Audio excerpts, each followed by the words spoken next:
네, 여러분 안녕하십니까? 저는 현재 이스라엘에 들어와 있습니다. 어제 토요일 날 여기 이스라엘에서는 제가 어제 영상으로 올린 대로 어, 좀 함께 예배를 드렸었고요. 음, 여기 시간으로 일요일, 한국으로는 주일 새벽 1시부터 해서 지금까지, 지금 현재 여기 이스라엘 시간으로 25일 일요일 새벽 4시 30분입니다. 4시 30분에 이제 주일 설교 영상을 작업하려고 지금 계속 컴퓨터 앞에 앉아서 이것저것 만지면서 처음 해보는 시도라서 좀 배워야 될 것도 있고 해서 준비를 해서 이렇게 영상을 지금 녹화를 시작을 했습니다. 이스라엘 새벽에서 여러분들을 이렇게 생각하며 이렇게 인사 이렇게 하고 있습니다. 저는 지난 20일 날 이스라엘에 여기 도착했고요. 지금은 여기 방 안의 영상인데 게스트 하우스에서 한 일주일 동안 다음 주 화요일 아침까지 머물고 화요일 날 오전에 공항으로 가서 한국에서 우리 교회에서 오는 성도님들 갖다 만나서 갈릴리로 바로 이렇게 출발을 하면서 이번 2022년에 이스라엘의 여정 나팔절이 시작이 되는 가을 절기를 시작하는 여정을 이렇게 시작하려고 이렇게 합니다. 제가 말씀드린 대로 이번 22년 9월 26일 이제 내일부터는 이스라엘의 새해가 시작이 됩니다. 한국에 계신 분들한테는 생뚱맞는 말이겠지만은 이스라엘은 내일부터 해서 로시 하사나라고 해서 이 나팔절을 기준으로 해서 새로운 한 해를 시작하는 의미로 받아들여지고 있습니다. 그래서 작년 9월부터 시작된 작년 나팔절부터 시작된 이 한 해 동안이 안식년이었습니다. 매번 7년째 맞는 안식년. 그래서 오늘날에도 이 안식년 동안에는 이스라엘이 농사를 짓지 않고 이렇게 합니다. 근데 이 안식년이 이제 올 9월 25일 날 오늘로서 이렇게 끝나고 내일 이제 저녁부터 해서 새로운 또한 1년이 카운트가 되는데 7년 주기로 계산을 하면은 그런데 내일부터 시작이 되는 새로운 한 해가 희년이 시작되는 날입니다. 한식년이 7번이 되면은 49년이지 않습니까? 49년이 끝나고 나서 새롭게 시작하는 1년이 50년째 1년이 이제 희년이 되는 겁니다. 그래서 성경에서는 안식년에도 파종하지 말고 희년에도 파종하지 말라라고 이렇게 하셨습니다. 그래서 이 말씀대로 이렇게 산다면은 2년 동안 사실은 농사를 짓지 않아야 되는 것이죠. 그런데 이러한 이 일을 이스라엘 역사 가운데 속에서 제대로 지켜전 일이 거의 없다고 이렇게 합니다. 그만큼 우리 사람의 마음 가운데에서는 1년은 안식년은 어떻게 하나님 앞에서 약속이니까 지켜보겠지만은 50년마다 오는 이 신년과 안식년이 겹치게 되면은 이 2년을 파종을 하지 않고 농사를 짓지 않고 살아갈 수 있을까 하는 그러한 염려와 걱정 때문에 이 희년 때에 제대로 지키지 않았던 경우가 대부분이라고 합니다. 근데 하나님께서는 사실은 이 안식년이 있고 희년이 있게 되면은 하나님께서는 이 2년 동안 또는 3년 동안에 먹고 살 것을 하나님께서 약속하신다고 약속하셨거든요. 그렇지만은 이 땅에 있는 저나 여러분들이나 우리가 이 땅에 살아갔던 이스라엘 백성들은 그러한 약속을 믿지 못하고 이 신년의 때에 말씀하신 대로 잘 그렇게 지키지 못했습니다.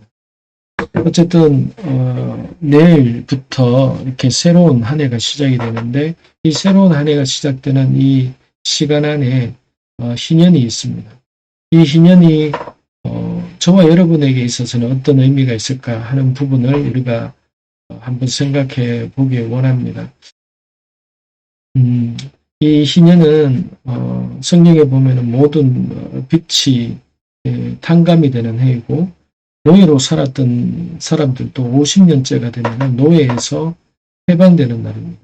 그래서 이 말씀을 근거로 해서 이렇게 보면은 묶임에서 풀어지고 모든 빛이 탕감받는 그때가 이 희년입니다. 그러면서 하나님 앞에서 이 희년의 약속을 지켜갈 때에 그러한 은혜가 있다고 이렇게 말씀을 이렇게 하셨습니다. 릭조이너 목사님의 어떤 책과 글 가운데 이렇게 보면은 제가 지난번에 말씀드린 대로 이 신년의 때에는 이 영적인 세계에서 하나님께서 늘 50년마다 이 땅 가운데 천사를 보내셔서 이 땅에 있는 하나님의 백성들이 이러한 희년 가운데 속에서 영적인 것들을 사모하고 아버지께서 이 땅에 이 희년에 부어주실 그 은혜들을 기억하면서 그 사모하는 자들에게 그것을 주기 위해서 천사를 이렇게 보내지만은 교회나 성도들이 이 희년의 영적인 의미를 알지 못하고 그냥 지나쳤던 경우가 대다수라고 합니다. 그래서 내려왔던 천사가 아무 일도 하지 못하고 다시 올라가게 되는 그러한 일들이 계속해서 반복되어져 왔다. 이 얘기를 이제 릭조이너 목사님이 주님으로부터 이렇게 들었던 내용이라고 합니다.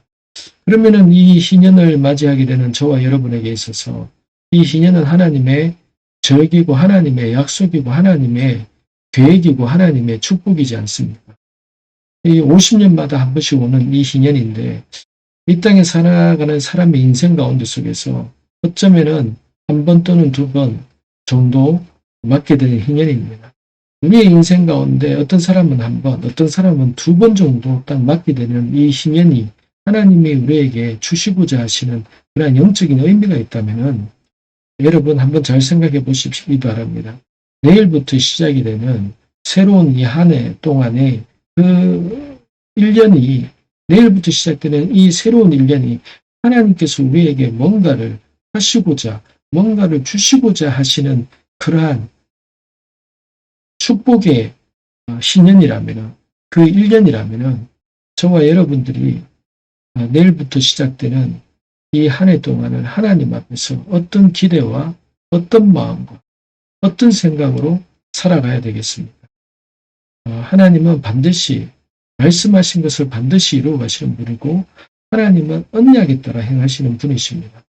그래서 저는 이 말씀을 듣는 우리 교회의 성도들에게 도전을 주는 것은 내일부터 시작되는 이 새로운 한 해가 우리에게 있어서 모든 빛의 탕감과 그리고 모든 묶임에서 풀어지고 묶임에서 자유케 되는 그러한 해임을 믿음으로 취하여서 하나님 앞에서 그것을 기도하고 하나님 앞에서 하나님께서 우리에게 주시는 이 한 해가 희년임을 믿음으로 고백하면서 하나님 이 희년이 저에게 있어서 하나님의 약속에 따라서 그러한 은혜의 희년이 되기를 원합니다. 라고 기도하고 소망하고 이 희년을 우리에게 주신 하나님의 마음을 헤아리는 그러한 한 해가 되기를 축복합니다. 그런데 이제 1972년이 이제 신년이었는데 그 1972년 이후로 이 땅 가운데 속에서 이렇게 보면은 안식년 때와 이 희년의 때에 모든 경제적인 것들이 재세팅되고 리셋이 되는 그런 일들이 많이 있어 왔습니다. 그래서 이번 안식년 기간이었던 2022년 이 땅 가운데 속에서 전쟁의 소식과 그리고 지난달부터 해서 전 세계적으로 지금 러시아와 우크라이나의 전쟁 가운데 속에서 경제적인 위기 신호와 여러 가지 현상과 일들이 많이 이렇게 일어나고 있습니다.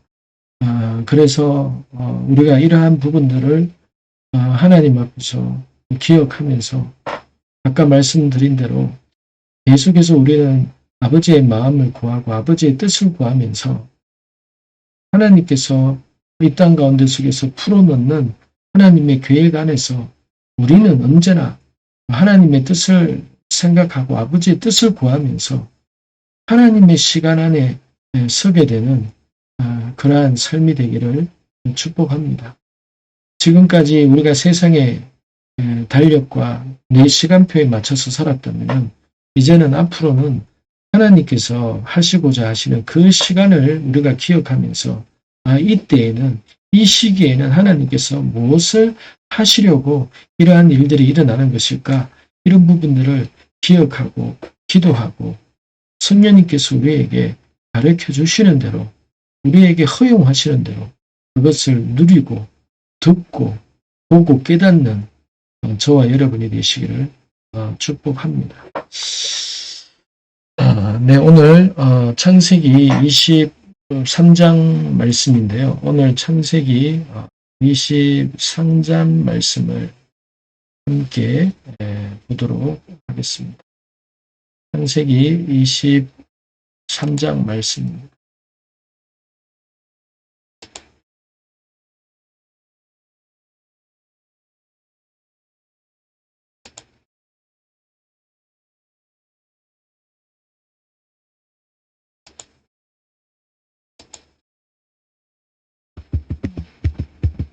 (23장) 1절부터 교독하면서 읽겠습니다. 1절부터 교독하겠습니다. 사라는 127세까지 살았습니다. 이것이 그녀가 누린 수명이었습니다.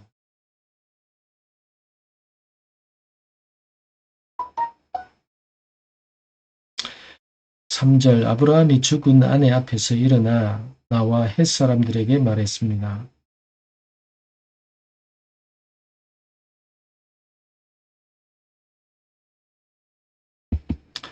5절 헷사람들이 아브라함에게 대답했습니다.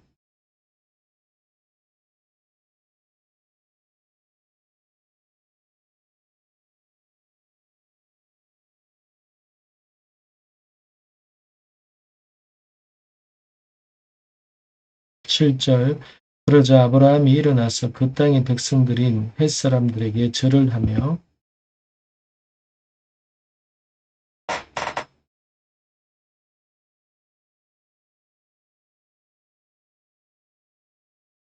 9절 그의 발끝에 있는 막벨라 굴을 제게 주도록 해 주십시오. 에브론이 정당한 가격으로 그것을 제게 팔아 묘지로 삼게 해 주십시오.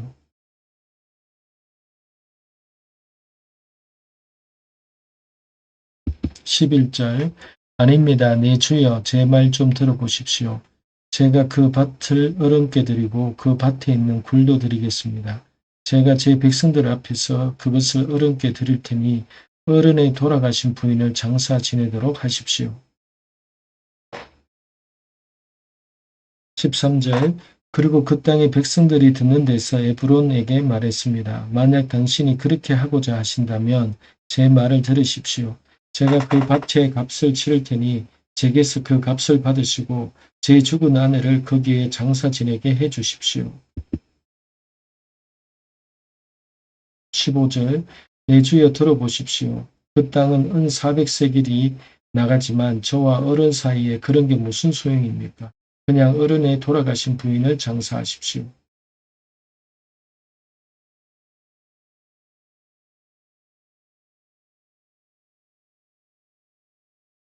17절 그래서 마므레 근처 막벨라에 있는 에브론의 밭, 곧 그 밭에 있는 굴과 그 밭의 경계선 안에 있는 모든 나무가 19절 그 후에 아브라함이 가나안 땅 마므레 곧 에브론 앞 막벨라 밭의 굴에 자기 아내 사레를 장세 지냈습니다.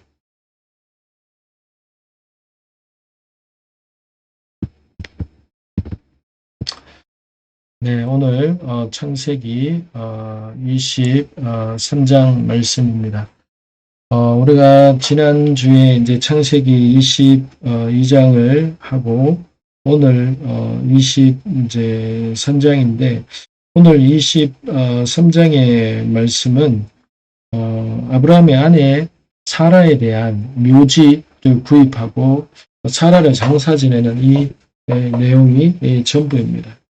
우리가 지난주에 창세기 23장을 이렇게 통해서 하나님께서 이렇게 아브라함을 왜 테스트 하시는가에 대해서 우리가 말씀을 함께 들었습니다. 하나님께서 아브라함을 테스트 하셨듯이 왜 오늘날 하나님께서 우리를 테스트 하시는가? 하나님은 아브라함을 테스트 하신 사건을 통해서 오늘날 우리를 왜 테스트 하는지에 대해서 이 사건을 통해서 우리로 하여금 깨닫게 하신다고 말씀을 나누었습니다. 그래서 지난주에 창세기 22장을 통해서 하나님은 사실은 하나님께서 아브라함이 정말로 그 마음이 어떠한지 몰라서 테스트 하셨다라기보다는 아브라함을 위해서, 아브라함에게 복 주기 위해서, 아브라함을 세우기 위해서 그가 자신의 믿음을 점검하고 정말로 내가 가진 하나님에 대한 이 신앙이 진짜의 신앙인지 스스로를 증명하게 해서 깨닫게 하기 위해서 아브라함을 테스트 하셨다는 것을 우리가 보게 되었습니다. 그렇게 할 때에 이 사라의 마음 가운데 이 사건이 엄청난 충격이었고 엄청난 혼란스러운 그러한 일이었을 겁니다. 그래서 아브라함이 22장에서 이삭을 번제로 바치라는 이야기를 들었을 때에 아내와 상의한다거나 아내에게 말을 한다거나 그러한 내용이 나오지 않습니다. 그래서 야살의 책에 보면은 사라가 그 소식을 동네 사람들한테 듣고 나서 사라가 그의 기진맥진, 그의 기절할 듯이 하여서 온 마을을 그리고 아브라함이 이삭을 데리고 어디로 제사하러 갔는지 온 동네 사람한테 물으며 그렇게 헤매는 그러한 내용이 있습니다. 그리고 이 아브라함이 이삭을 데리고 오늘날의 이 모리아산에 가서 하나님의 은혜로 그곳에서 예배하고 나서 돌아오는 그 시점에 사라가 이렇게 죽게 되었습니다. 야셀의 책에는 그렇게 나옵니다. 그래서 오늘 창세기 23장 1절을 보겠습니다. 사라는 127세까지 살았습니다. 이것이 그녀가 누린 수명이었습니다. 즉 사라는 127세에 죽었는데 이때가 아브라함이 이삭을 데리고 모리아산에 가서 제사를 드리고 오는 그러한 그때였습니다. 그래서 사라는 제사 드리고 온 남편과 이삭을 보지 못하고 죽었습니다. 그래서 저는 이 내용을 물론 이제 이게 야살의 책에 있는 내용이라서 제가 여기에서 구체적으로 또 언급하기는 좀 그렇지만은 어쨌든 이 야살의 책이 처음에 제가 얘기했듯이 성경에서 인용이 되고 성경에서도 언급하고 있는 책이기 때문에 이 제가 창세기를 여러분과 함께 나눌 때마다 야살의 책이 있는 내용을 지금까지 계속 언급해 드렸습니다. 어쨌든 이 야살의 책이 절대적인 것은 아니지만은 이 야살의 책을 통해서 아브라함과 이삭과 사라에게 있었던 그러한 일들에 대해서 우리가 생각해 볼 수 있는 부분들이 있습니다. 사라가 그 이삭을 데리고 남편이 번제하러 올라갔다는 소식을 들었을 때에 사라는 그의 기진맥진하듯이 완전히 정신 나간 상태에서 그 아들과 남편을 찾기 위해서 온 동네를, 온 마을을 이렇게 헤매고 다녔다고 합니다. 그리고 이제 마지막에 사라가 죽기 전에 그 남편과 이삭이 이렇게 돌아오고 있다는 그 소식을 들었다고 합니다. 근데 그것을 듣고 나서 사라가 죽었다고 합니다. 여러 가지로 왜 그때 사라가 죽게 되었을까 하는 부분에는 우리가 알 수 없지만은, 제가 생각했을 때에는, 남편과, 이삭이 정말로 인간으로서 보통의 마음으로서 할 수 없는 그러한 일들을 하고 오는 길이었죠.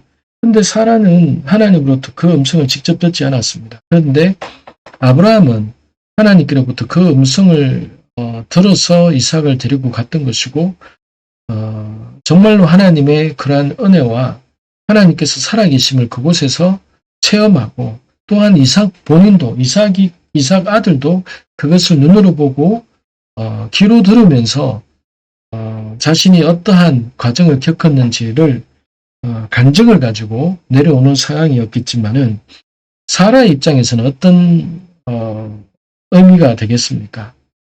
만약에 오게 되면은 아마 남편과 큰 부부 싸움이든지 아니면은 사라의 입에서 좋은 말이 나올 가능성이 없었을 거다라는 생각이 듭니다. 마지막에 이 노년에 90세에 낳은 아들이었고, 이삭이 37살 될 때까지 사라는 이삭만 바라보고 살았습니다. 그런데 그 남편이 아무 말도 없이 하나님 앞에 예배드리러 갈 때에 이삭을 제물로 바치기 위해서 멀리까지 갔다라는 소식을 들었을 때에 아내 입장에서는 이게 도저히 용납이 안 되는, 믿을 수 없는, 이해할 수 없는 일이었을 겁니다. 그랬을 때에 이삭과 남편 아브라함을 만나게 되었을 때에 사라의 입에서 어떤 말이 나오게 되었을까라는 생각을 해보게 됩니다. 저는 제 추측이지만은, 저는 하나님께서 사라의 입에서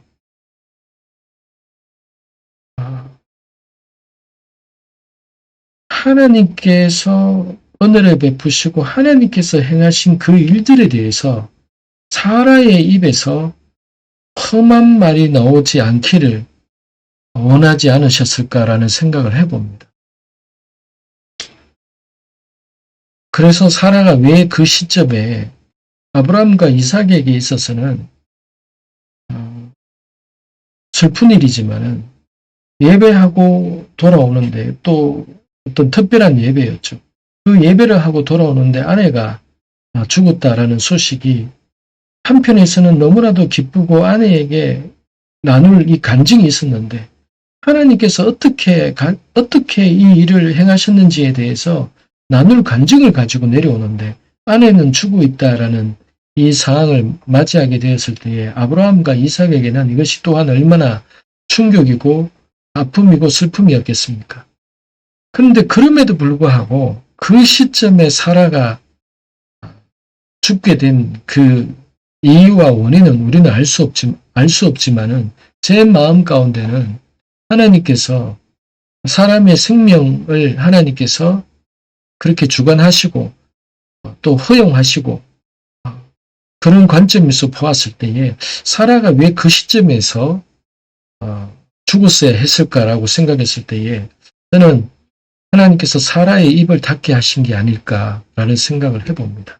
사라의 입에서 남편을 붙들고 무슨 말이 나올지 하나님은 알고 계시지 않았을까.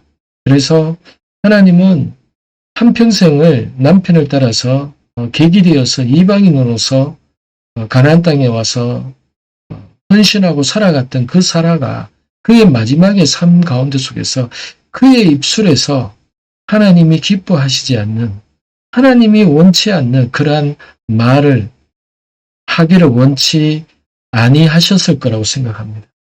하나님께서는 그래서 저는 사라에게 은혜를 베푸셔서 사라가 그런 말을 하지 못하게 하고 하나님께서 사라를 부르신 것이 아닐까, 이런 생각을 해봅니다. 그러나 어디까지나 이것은 제 생각이고, 제 나름대로 왜 이때에 이 시점에 사라는 죽었어야 했을까라고 생각을 해봤을 때에 제 마음 가운데 생각되어지는 그러한 내용입니다. 그러나 성경에 없는 내용이기 때문에, 그러나 묵상하는 사람에게 있어서는 이러한 부분을 가지고 묵상하면서 성령님께 묻기도 하고 대화하기도 하고, 그러한 가운데 속에서 우리의 삶에 실제적으로 적용점을 찾게 되고 깊이 있는 묵상을 통해서 나의 삶에 있어서 구체적인 적용과 실천할 수 있는 그 길을 얻게 되기 때문에 때로는 저는 이렇게 상상력을 동원하고 또 하나님께서 마음 가운데 이것을 질문하고 있을 때에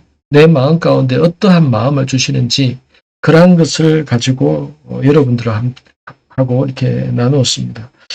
그리고 두 번째는 사라가 127세까지 살고 죽었다라고 이렇게 성경에서 말하는데 성경에서는 여자가 죽을 때의 나이를 밝히는 것은 이 사라 한 사람밖에 없습니다. 성경에서는 여자의 죽음에 대해서 나이를 얘기하지 않습니다. 그런데 이 사라만 유일하게 127세에 죽었다라고 나옵니다. 저는 이것도 의미가 있다고 봅니다.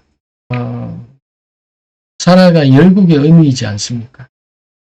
믿음의 조상인 아브라함과 함께 배우자가 되어서 처음으로 이방인과 객과 같은 사람이 되어서 어쨌든 하나님 앞에서 그 약속을 이루기 위해서 살아갔던 여인이었기 때문에 그러한 여자로서의 한평생을 남편과 함께 하나님의 뜻을 이루면서 낯선 땅에 와서 살아갔던 한 여인의 삶을 마무리할 때에 하나님께서 이 사라가 몇 살 때 하란에서 남편을 따라서 여기 내려왔고 65세에 내려왔죠.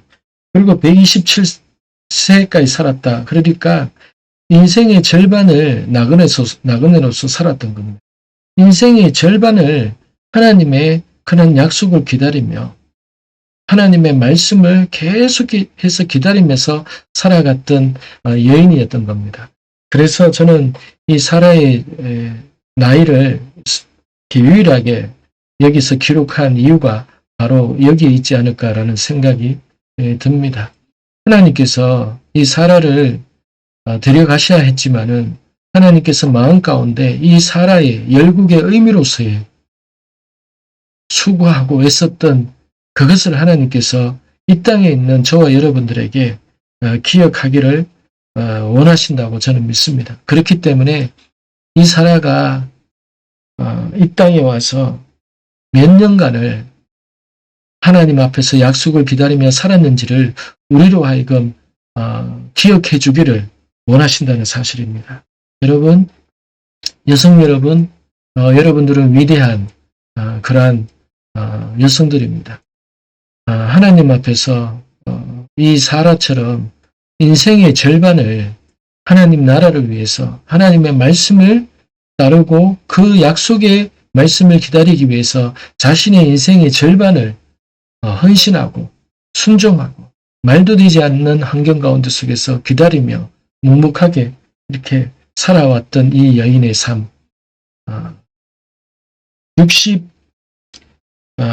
65년 이상을 이 가나안 땅에서 이렇게 살아갔던 이 사라를 기억하면서 이 땅에 있는 하나님의 귀한 딸, 어머니, 여성들에게 이러한 하나님의 축복과 은혜가 여러분들의 있게 되기를 축복합니다.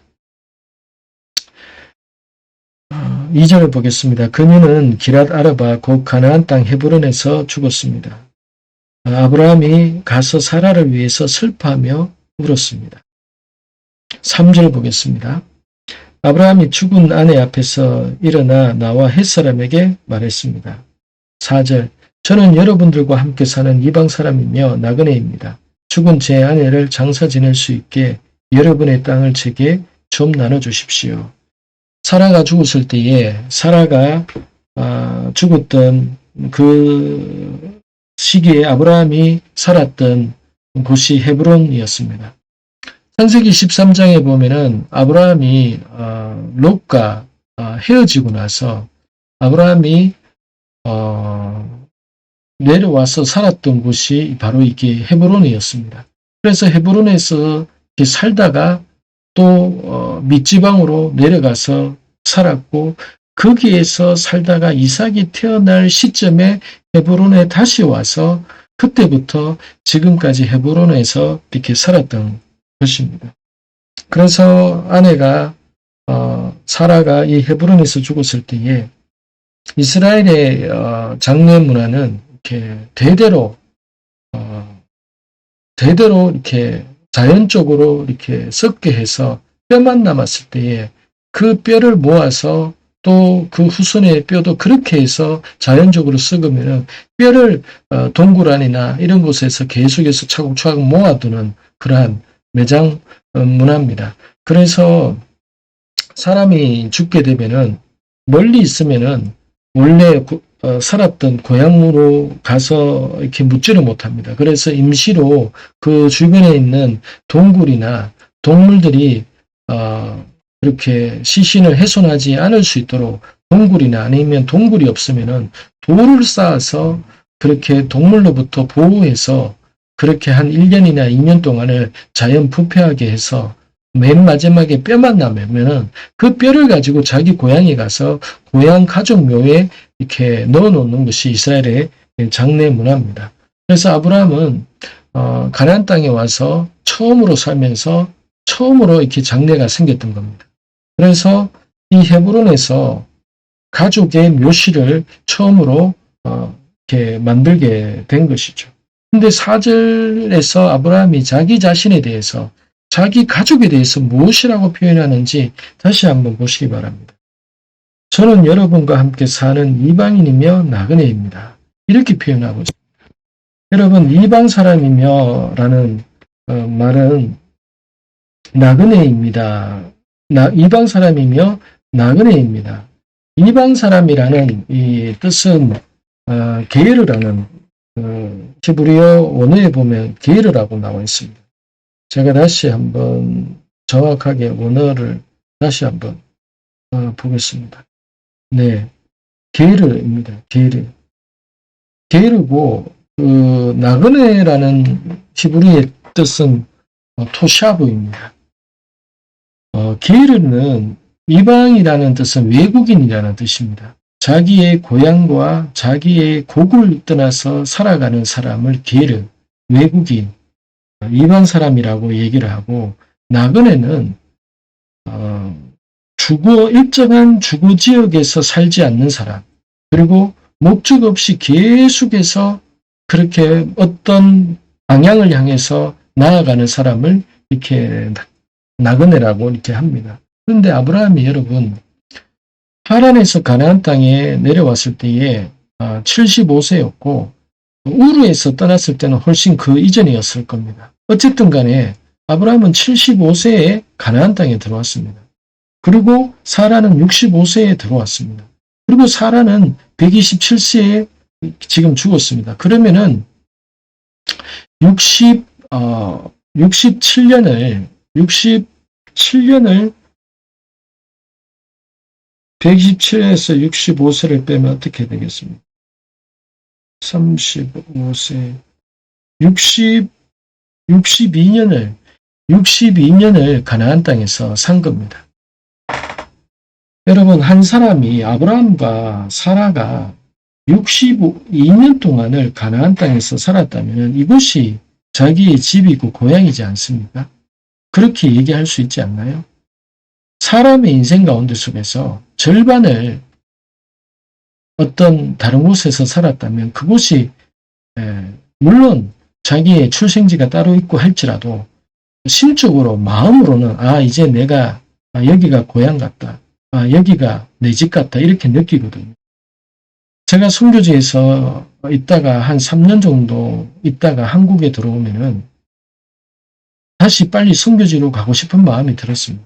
왜냐하면은 선교지로 가면은 여기가 이제 내가 사는 동네 같고 내 집 같고 내 고향 같고 이런 마음이 이렇게 들거든요. 대부분의 선교사가 사실 그렇습니다.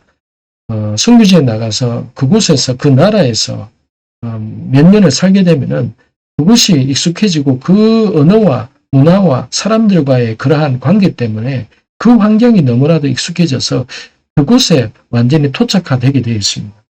근데 여러분, 아브라함이 이 땅에 있는 그 헤브론 땅에 있는 사람들에게 자기와 아내에 대해서 얘기할 때에 우리는 이방 사람입니다. 우리는 나그네입니다. 어떻게 이렇게 표현할 수 있었을까요? 그것은 아브라함 마음 가운데 자신이 어떠한 자임을, 자신이 누구인가를 아브라함이 분명히 알고 있었다는 사실입니다. 여러분, 아브라함은 하나님의 말씀을 따라 이 가나안 땅에 들어왔고 하나님의 그 음성을 따라 가나안 땅에 왔지만은 이 가나안 땅이 자기의 나라가 아니라 하나님께서 이루실 그 뜻에 따라서 하나님께서 이루실 하나님의 나라와 하나님의 그러한 약속에 따라 주신다고 하신 그 자녀들을 통하여서 하나님의 나라의 백성이 되고 하나님께서 이끄시는 그 백성이 된다는 것을 아브라함은 이것을 믿고 있었고 그것을 철저하게 생각하고 있었다는 사실이죠. 여러분, 저와 여러분은 이 땅에 살면서 대한민국 국민으로서 태어났고 이곳에서 세금을 내고 이곳에서 주민등록증자 신분증을 가지고 살기 때문에 우리는 모두가 내가 이 한국 사람, 한국 시민, 한국이 나의 고향이고 나의 조국이고 그렇게 생각을 합니다. 실제적으로 그렇죠. 그런데 여러분, 하나님께서 신구약 말씀을 통해서 계속해서 우리에게 기억하고 강조하는 것이 무엇입니까? 너희는 나그네다. 너희는 이 땅이 너희 고향이 아니라 너희는 반드시 돌아갈 고향이 있다. 너희는 이 땅에서 나그네처럼 살아야 된다. 이 땅이 다인 것처럼 살면은 나중에 험한고 당할 것이다. 이 땅은 너희가 육신으로 태어난 너희 조국이 맞지만은 너희가 영적으로 영원히 사모하고 꿈꾸고 생각하고 살아가야 될 나라는 내가 너희에게 주는 내 나라, 예수 그리스도가 다스리는 그 하나님의 왕국, 그 나라, 그 땅이 이 땅 가운데 임하게 될 것이다. 너희가 정말로 그것을 믿고 소망하고 살아간다면 이 땅에서는 나그네처럼 살아가야 될 것이다. 이것이 신구약 성경 전체를 통해서 하나님의 백성이 누구인가에 대해서 말하는 정체성입니다. 즉 아브라함은 자신의 정체성에 대해서 우리는 이방 사람이고 나그네라고 얘기했습니다. 여러분들이 누구입니까? 여러분, 우리는 이방 사람입니다. 우리는 어디에 가나, 한국에 있든 순교지에 가든 이스라엘에 가든 하와이에 가든 어디에 가든 여러분, 우리의 마음에는 우리는 이방인이라는 생각이 있어야 됩니다. 우리는 나그네라는 그런 인식이 있어야 됩니다. 왜 그럴까요? 이것이 생각으로만 지식으로만 그런 것이 아니라 정말로 그 하나님의 왕국을 꿈꾸려면 정말로 하늘에 있는 그 뜻이 이 땅 가운데 실제적으로 이루어지는 그것을 눈으로 보고 경험하고 살아가려면 여러분, 물 위를 걸었던 다윗과 같이 아니 베드로와 같이 하나님이 우리를 통해서 펼쳐가시고자 하시 그것을 우리가 소망하고 꿈꾼다면 여러분, 우리는 이 땅에 육신으로 살아가는 이 땅의 백성이지만은 우리의 본 신분은, 우리의 본질은 하나님 나라의 백성인 겁니다. 여러분, 하나님 나라의 백성이 된 것을 축하드립니다. 우리는 이미 하나님 나라의 백성이 되었고 그 하나님의 왕국이, 하나님의 나라가 점점 이 땅 가운데 임하고 있습니다. 여러분, 무엇으로 알 수 있습니까? 영적인 하나님 나라에서만, 하나님이 계신 곳에만 이루어졌던 초자연적인 일들이 이 땅 가운데 속에서 점점 드리워져 있고 점점 그 일들이 확산되어져 가고 있는 겁니다. 무엇을 말합니까? 하나님의 왕국이 점점 이곳에 더 무겁게 내려오고 있고 확산되고 있다는 것을 의미합니다. 그렇기 때문에 저와 여러분들은 하나님의 백성이고 이 땅에서는 우리는 철저한 나그네, 외국인이라는 사실입니다. 옆에 사람을 얼굴을 보면서 여러분, 우리는 외국인입니다. 우리는 나그네입니다. 라고 고백하시기 바랍니다. 지연자매님 더 크게 얘기하세요. 안 들립니다. 네. 우리는 외국인입니다. 우리는 나그네입니다. 이 23장 4절에 있는 이 한 구절 속에서 여러분, 아브라함의 삶의 자세를 우리가 보고 배울 수 있습니다. 우리가 오늘 이렇게 예배하면서 이러한 고백은 할 수 있죠. 그러나 우리의 일상생활 속에서 우리가 내일부터 새롭게 시작하는 또다시 한 주간의 생활 속에서 정말로 우리가 그 순간순간을 내가 나그네로, 내가 이방인으로 의식하면서 살아갈 수 있을까? 여러분, 우리가 정말로 오늘 이 아브라함이 자신의 아내의 그 죽음 앞에서 사람들에게 자기를 소개할 때에 나는 나그네입니다. 나는 이방 사람입니다.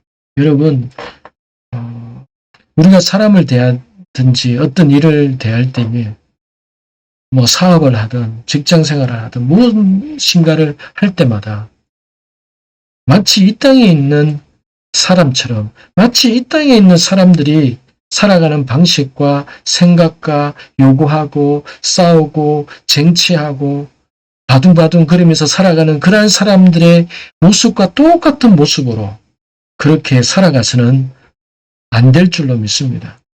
이방인이고 나그네라면은 말이 달라야 되고 그러한 상황이나 환경이나 어떠한 일이 생겼을 때에 그때에 내 입에서 나오는 말이 내 정체성을 이야기하는 것이고 내 본질을, 내 본심이 나오는 것입니다. 여러분, 오늘 이 구절 속에서 어떤 상황이 생깁니까? 중요한 것은 헤브론에 있는 사람들은 아브라함과 사라의 가족을 나그네라고 생각하지 않았다는 겁니다. 보십시오. 6절에 보겠습니다. 내 주여 들어보십시오. 어른께서는 우리들 가운데 하나님께서 세우신 지도자입니다. 우리 묘지 가운데 가장 좋은 곳을 골라 돌아가신 부인을 장사 지내십시오. 어른께서 돌아가신 부인을 장사 지내신다는데 우리들 가운데 그 누구도 자기 묘지라고 해서 거절할 사람이 어디 있겠습니까? 여러분, 이 말은 헤브론 사람들은 아브라함을 결코 이방인이나 나그네로 생각하지 않는다는 겁니다. 자기와 같은 그러한 동족일 뿐만 아니라 자기와 같은 사람일 뿐만 아니라 동네 사람일 뿐만 아니라 오히려 어른이라고, 그리고 자신들은 눈으로 똑똑히 보고 듣고 경험했던 겁니다. 아브라함이 어떻게 해서 그돌라오멜의 그 다섯 부족의 왕들을 무찔렀고 아브라함이 어떻게 해서 그 이삭이라는 아들을 100세 때 얻게 됐는지 그것을 그들은 들었고 보았기 때문입니다. 즉 이 사람은 하나님의 사람이라는 것을 알았기 때문에 이들은 두려워했고 이들은 아브라함을 대접하기를 원했고 자기에 있는 그 마을 안에 있는 사람들 중에서 원로급으로, 원로로서, 어른으로서 대접하고 싶었다는 사실입니다. 그러면 보통 사람이라면 어떻습니까? 여러분, 우리가 대접을 받고 세상 사람들에게 대접을 받고 인정을 받는다면 교만한 사람들은 내가 이 정도 대접을 받을 수 있지. 내가 어떻게 했는데. 저 사람들이 나를 알아보는 거구나 하면서 그것을 막 가지려고 하고 막 누리려고 하죠. 그런데 아브라함이 이렇게 동네 사람들이 말을 함에도 불구하고 아브라함이 끝까지 밭의 값을 은 400세겔이나 되는 어마어마한 돈을 그 매장지 값을 끝까지 지불하려고 하죠. 왜 그랬을까요? 말로만 나그네나 이방인이라고 말하지 않았기 때문입니다. 여러분, 나그네고 이방인이라면은 거기에 대해서 철저하게 공짜로 이것을 얻을 수 없는 것이죠. 왜요? 나그네고 이방인입니다. 그래서 아브라함은 말뿐인 나그네요 이방인이었던 게 아니라 돈을 지불함을 통해서 삶의 모습을 통해서 결코 자신이 헤브론에 있는 이 사람들과 같은 부류라고 나를 받아주니 감사합니다. 감사합니다. 고맙습니다. 라고 그렇게 그들과 그렇게 할 수는 있지만은 그것이 무엇을 의미하는지 아브라함은 아는 것이죠. 그들과 한 패가 되는 것이고 한 동료가 되는 것이고 어마어마한 내장지를 준 사람들의 입장에서는 아브라함이 드디어 이제 우리 사람이 되는 거구나. 우리를 이제 배신하지 않겠구나. 그리고 우리가 이제 다음에 뭔가를 요구할 때 아브라함이 거절 못하겠구나. 이러한 것들이 생겨나게 되겠죠. 그러나 어쨌든 그러한 모든 것들을 생각하지 않더라도 아브라함은 자신이 나그네고 이방인이었기 때문에 철저하게 이 매장지에 대해서, 왜냐하면은 이 매장지가 앞으로 계속해서 아브라함의 자신의 가족이 하나님 앞에서 계속해서 대대로 무덤으로 가족 묘지로 써야 했기 때문에 이것을 정당하게 뒤에 가서 빼앗기지 않기 위해서 이것을 값으로 치르고 싶었던 겁니다. 저와 여러분의 삶에 있어서 여러분, 우리가 하나님의 자녀일 뿐만 아니라 나그네고 이방인으로서 이 땅에서 살아간다고 했을 때에 그러한 마음으로서 이 땅에서 우리가 무엇을 하든 그러한 마음으로 살아갈 때에 우리가 때로는 이 땅에 있는 사람들에게 뭔가를 양보할 때가 있을 것이고 손해볼 때도 있을 것이고 그럴 때에 여러분 배아파하거나 속상해하거나 힘들 필요가 없는 것이요. 왜요? 우리가 이방인이거든. 여러분 선교지 가면은 네팔이든 대만이든 말레이시아에서 살았던 간에 여러분 자국민과 외국인에 대한 값이 다 이렇게 달랐습니다. 물론 많이 발전된 나라에서는 그렇게 하지 않지만은 그렇다 할지라도 어쨌든 제한이 있습니다. 특히 네팔 같은 경우에는 뭐 시장에서 물건을 산다거나 아니면 어디 공원에 가서 뭐 배를 탄다거나 뭘 하더라도 현지인과 이방인에 대한 값이 달랐습니다. 그래서 우리는 어쨌든 그 값을 줄 때에 내가 이 외국인이기 때문에 이 값을 줘야 되는 거고. 그래서 선교사가 타국에 가서 살 때에 돈을 많이 지불하게 되는 상황이 생기거나 값을 더블로 내야 되는 상황들이 있습니다. 그럴 때마다 선교사들은 이거 외국인 세구나 이방인 값이구나 그렇게 생각하면서 그렇게 지불합니다.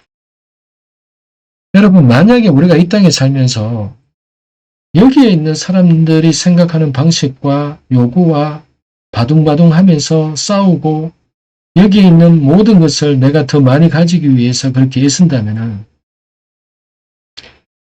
세상 사람들은 그것이 합리적이라고 생각을 할 겁니다. 내가 왜 손해보냐 이렇게 생각을 할 겁니다. 물론 우리가 뭐 다 손해봐야 된다는 것은 아니죠.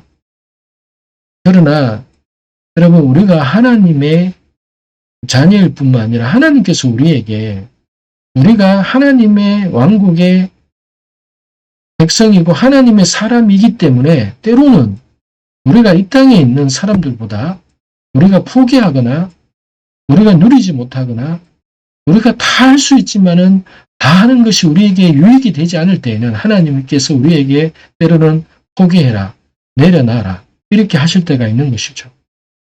그 말의 의미는 하나님께서는 하나님의 백성에게 있어서 하나님의 방식으로 하나님의 뜻대로 하나님께서 채우실 거라는 그 약속이 있기 때문입니다.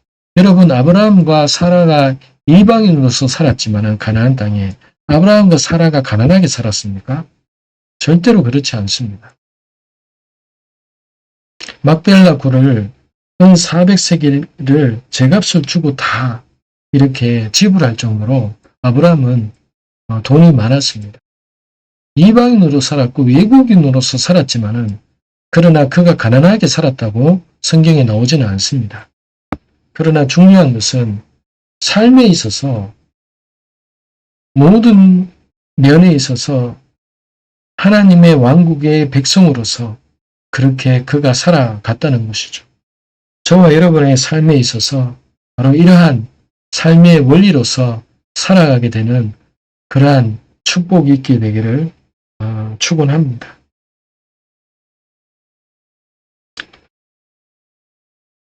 오늘 이렇게 말씀은 이렇게 23장 이 내용 전체가 사라의 죽음과 막벨라 굴을 사게 되는 이 과정을 이렇게 얘기하는 부분이라서 나머지 말씀을 하나하나 안 읽어도 될 것 같고요. 오늘 이 말씀 속에서 오늘 저는 여러분과 함께 두 가지를 나누었습니다. 하나는 말씀에 있는 것은 아니지만 사라가 왜 이때 죽게 되었을까는 부분이었고, 두 번째는 아브라함과 사라가 자신이 이 땅에서 살면서 헤브론 땅에 살면서 자신의 정체성에 대해서 자신을 누구라고 생각하면서 살았는지에 대한 그 고백이 4절에서 이렇게 나왔습니다. 여러분 다시 한번 말씀드립니다. 여러분 저와 여러분들은 이방인입니다. 저와 여러분들은 이 땅에서는 어디를 가나 외국인입니다. 왜냐하면 저와 여러분은 분명히 하나님의 왕국의 백성일 뿐만 아니라 하나님의 왕국에서 이 세상을 다스리고 이 세상을 주님과 함께 통치할 그러한 은혜로 우리가 초청을 받았기 때문입니다. 그래서 오늘 이 말씀을 통해서 저와 여러분의 삶 속에서 이러한 아브라함과 사라의 이 믿음의 고백을 기억하면서 우리 역시 이 땅에서 다시 오실 이제 주님의 날이 얼마 남지 않았다고 믿는데, 그때까지 여러분 오늘 다시 주님 오실 때까지, 그때까지 우리가 이방인으로서 외국인으로서 살아가는 자임을 깨닫고 생각하고 결심하고 그렇게 살아가게 되는 저와 여러분이 되시기를 축복합니다. 마지막으로 한 가지만 더 이야기하겠습니다.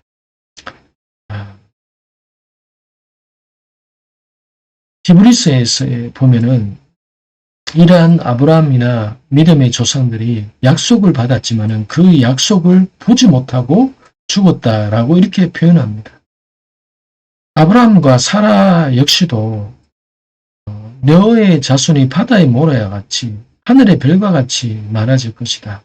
천하 만민이 너로 인하여서 너의 씨로 인하여서 복을 받게 될 것이다.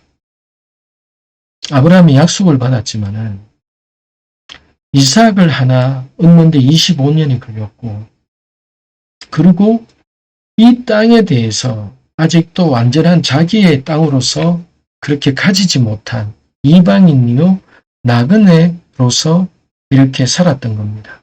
사라가 죽을 때에도 아브라함은 자기 땅, 내 것이라고 얘기할 수 있는 그러한 거주지가 없었던 겁니다. 이리저리 옮겨 다니고 그렇게 60몇 년간을 계속해서 옮겨 다니면서 살았던 겁니다. 어떤 면에 있어서는 이것이 여러분, 저와 여러분에게 있어서 힘들 수도 있습니다.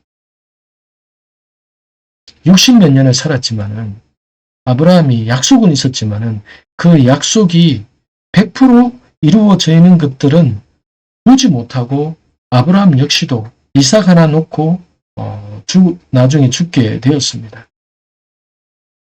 여러분, 하나님은 우리에게 큰 그림을 그려주시고 하나님은 우리를 통하여서 큰 뜻을 우리에게 말씀하시고 그 뜻을 이루어가는 그 과정 속에서 우리를 부르셨다라고 말씀을 하셨기 때문에 우리는 이 하나님께서 나에게 주신 이 약속을 이루어가는 현재 나의 지점에서 이 일을 이루어가는 이 일이 나의 사명이고 나의 길임을 믿고 갈 뿐입니다.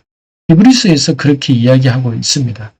그러나 이때가 어떠한 때임을 우리가 안다면은 이제 주님 오실 날이 정말로 얼마 남지 않은 상황 속에서 저와 여러분의 삶이 정말로 나그네로서 외국인으로서 이 땅 가운데 속에서 끝까지 하나님의 뜻을 바라보고 지금 나그네로서의 삶이 힘들고 어렵다 할지라도 여러분 아브라함과 사라가 살아갔던 그 삶을 기억하면서 저와 여러분의 삶을 이 안식년이 끝나고 희년이 시작되는 이 시점에 있어서 하나님 앞에서 더 의미 있고 아버지 앞에 기억이 되는 그러한 삶이 되기를 주의 이름으로 축복합니다. 같이 기도하겠습니다. 하나님 아버지, 오늘 이 시간을 통하여서 주님, 이 아브라함과 이 사라의 삶을 통하여서 하나님 앞에서 우리의 삶을 돌아봅니다. 성령 하나님, 주님, 우리가 이 땅에서 나그네요, 외국인임을 주님 앞에 다시 한번 고백합니다.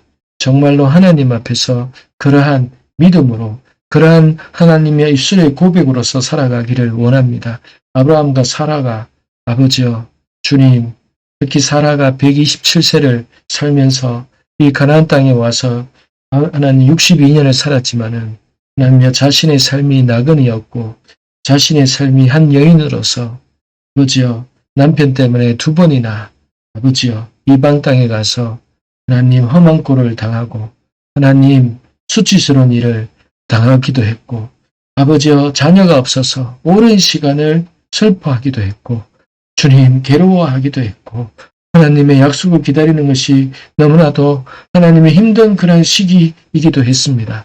하나님의 그 아픔 때문에 이삭을 태어났을 때 그 이삭이 너무나도 아버지여 사랑스러웠고 기뻤고 하나님의 선물이었기에 하나님 남은 여생을 그 이삭을 바라보면서 아버지의 뜻을 이루면서 아버지와 살아가기를 원했기에 하나님의 사라의 마음 가운데 속에서 하나님 한 여자로서 한 아내로서 어머니로서 아버지와 최선을 아버지와 다하면서 살아갔던 삶이었음을 아버지와 믿게 됩니다. 비록 그가 하나님 주님 앞에 아버지 어려움과 상황 속에서도 하나님 주님 여러 모양으로 하나님 앞에서 주님 모습으로 살아갔다 할지라도 하나님 주께서 부르신 그날까지 열국의 의미로서 어떻게 살았던가를 우리가 생각하면서 이 땅에 있는 수많은 어머니들이 이 땅에 있는 수많은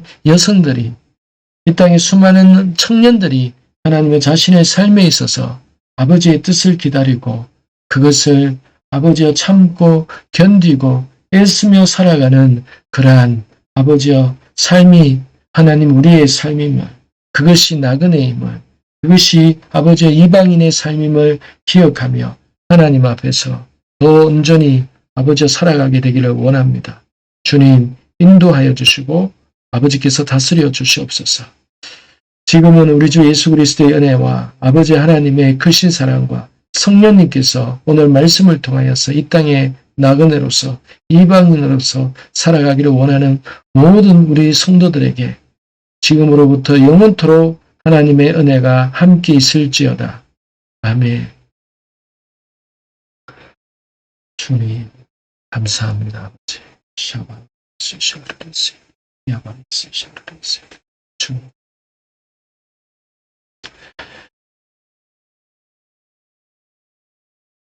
여러분 그리고 제가 그 영상을 이렇게 찍으면서 중간에 그 본문을 보면서 막벨라 굴을 이렇게 보여드리려고 했었는데 제가 깜빡하고 못 보여 이렇게 드렸습니다. 막벨라 굴을 제가 지금 영상으로 한번 이 파워포인트에 있는 것을 한번 보여드릴 테니까 이거를 한번 보시기 바랍니다. 막벨라 굴은 헤브론에 있습니다. 이 헤브론은 사해 왼쪽 편에 베들레헴 밑에 이렇게 있습니다. 우리가 이번에 헤브론에 가게 됩니다. 이 헤브론 안에 이제 막벨라 굴이 있는데 이 막벨라 굴을 그냥 두지는 않겠죠. 그래서 이 막벨라 굴이 있는 자리에 이 헤롯 대왕이 신약 때에 이 헤롯 대왕이 이렇게 크게 건축물을 지어놨습니다. 건축물을. 그리고 나서 이 막벨라 굴이 있는 이 건축물을 AD 600년경에 이제 무슬림이 들어와서 이것을 다스리다가 또 1900년에 이제 20년도인가 그때 영국이 이제 팔레스타인을 통치했거든요.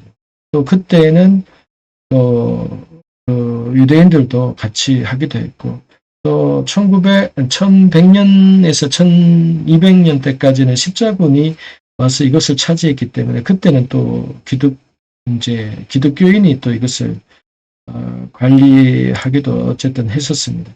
그러나 지금은 이제 유대인과 아랍 무슬림들이 함께 이렇게 들어가기도 합니다. 멀리서 본 막벨라 굴 이렇게 전경입니다. 이 막벨라 굴 안에 이제 레아의 무덤이 있고 야곱의 무덤이 있고 사라의 무덤이 있고 아브라함의 무덤이 있고 리브가의 무덤이 있고 이삭의 무덤이 있습니다.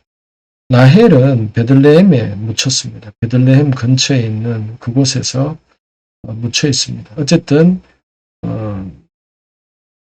여기에 이렇게 되어 있고요. 이것이 이제 아브라함의 무덤인데 뭐 아브라함의 무덤도 이렇게 또 이렇게 커버링을 다 해놔가지고 어쨌든 아브라함의 무덤이 있는 장소에 이렇게 해놨습니다. 이것이 아브라함 무덤 맞은편에 있는 사라의 무덤인데 어떻게 되어 있는지 제대로 안 보이죠. 어쨌든 여기까지입니다. 여러분 함께 오늘 이렇게 영상으로 예배를 드렸지만은 실시간으로 이렇게 하게 되면은 아마 영상이 중간에 끊길 수도 있어서 이렇게 녹화한 영상을 여러분과 함께 말씀으로 나누었습니다. 다음 한 주간 동안 여러분 은혜 안에서 우리가 나그네로서 이방인으로서 이 땅 가운데 속에서 하나님의 자녀로 살게 되는 그 은혜가 있기를 축복합니다. 감사합니다. 또 다음에 뵙겠습니다.